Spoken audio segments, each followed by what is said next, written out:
Cancer Healer Center, a new beginning.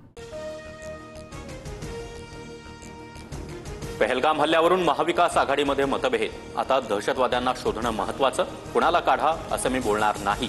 गृहमंत्र्यांच्या राजीनाम्यावर पवारांचं वक्तव्य, तर राऊतांकडून गृहमंत्र्यांच्या राजीनाम्याची मागणी.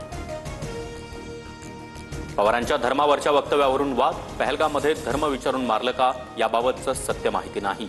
शरद पवार यांचं वक्तव्य, तर ज्यांचे नातेवाईक मारले गेले आहेत त्यांनी काय सांगितलं ते ऐका. फडणवीसांचा पवारांना सल्ला. पहलगाम हल्ल्यानंतर काहीतरी मोठं घडणार असल्याचे संकेत. उत्तर काश्मीरमध्ये भारतीय राफेल विमानांच्या रात्रभर घिरट्या. लष्कर प्रमुखांकडून देखील नियंत्रण रेषेवरील परिस्थितीचा आढावा. पाकिस्ताननं 30 वर्ष दहशतवाद्यांना मदत पुरवली. आम्हाला याची मोठी किंमत मोजावी लागली. पाकिस्तानचे रक्षामंत्री ख्वाजा आसिफ यांची मोठी कबुली. पहलगाम हल्ल्याचा कट फेब्रुवारी महिन्यातच शिजल्याचं समोर. फेब्रुवारी महिन्यामध्ये पाकव्याप्त काश्मीरमध्ये जगातील मोठ्या अतिरेक्यांचा मेळावा. पहलगाम हल्ल्याचा मास्टरमाइंड सैफुल्ला देखील या मेळाव्यात उपस्थित असल्याचा संशय.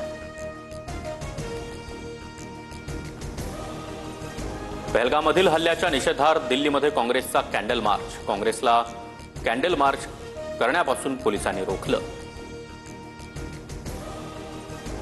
पहलगाम हल्ल्यामध्ये सहभागी असलेल्या 2 दहशतवाद्यांची घरं जमीनदोस्त. अनंतनागमधील दहशतवादी आसिफ शेख आणि आदिलचं घर जमीनदोस्त. सुरक्षा दलाची मोठी कारवाई. ठाकरेंची शिवसेना देशाचा इतिहास विसरली याचं दुःख. दहशतवादी हल्ला झालेला असताना ठाकरेंच्या शिवसेनेकडून मूर्खासारखी वक्तव्य. देश माफ करणार नाही. मुख्यमंत्री फडणवीसांचा हल्लाबोल. सिंधू पाणी करारासंदर्भात महत्त्वाची बैठक संपन्न. गृहमंत्री अमित शहांच्या निवासस्थानी बैठक. पाकिस्तानला एक थेंबही पाणी मिळणार नाही. जलशक्ती मंत्री CR पाटील यांचं वक्तव्य.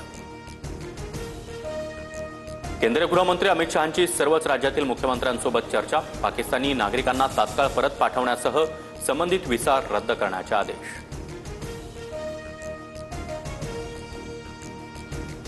विरोधी पक्षनेते राहुल गांधी जम्मू काश्मीर दौऱ्यावर. राहुल गांधी यांच्याकडून जखमींची विचारपूस. मुख्यमंत्री ओमर अब्दुल्ला यांचीही भेट घेत दहशतवादी हल्ल्याचा आढावा घेतला. दहशतवाद्यांना शोधून मारण्यात आम्ही भारतासोबत. अमेरिकन गुप्तचर संस्थेच्या प्रमुख तुलसी गॅबार्ड यांचं मोठं वक्तव्य. काश्मीरमध्ये अडकलेले 800 पर्यटक महाराष्ट्रात. 232 प्रवाशांना घेऊन तिसरं विमान मुंबईत परतलं. मुख्यमंत्री फडणवीसांचे विशेष प्रयत्न, तर पाकिस्तानी नागरिकांना परत पाठवण्याची कारवाई युद्धस्तरावर सुरू असल्याची देखील माहिती. आदिल शहाच्या कुटुंबियांना उपमुख्यमंत्री शिंदेंकडून 5 लाख रुपयांची मदत सुपूर्द. एकनाथ शिंदे आदिल शहाच्या कुटुंबियांना घरही बांधून देणार. पहलगाममध्ये पर्यटकांना वाचवताना आदिल शहाचा मृत्यू.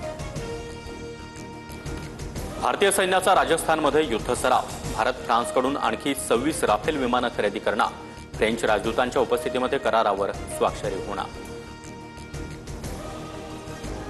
पोलिसांकडून एल्फिस्टन ब्रिज वाहतुकीसाठी बंद. पोलिसांनी ब्रिज बंद केल्यानंतर स्थानिक आक्रमक.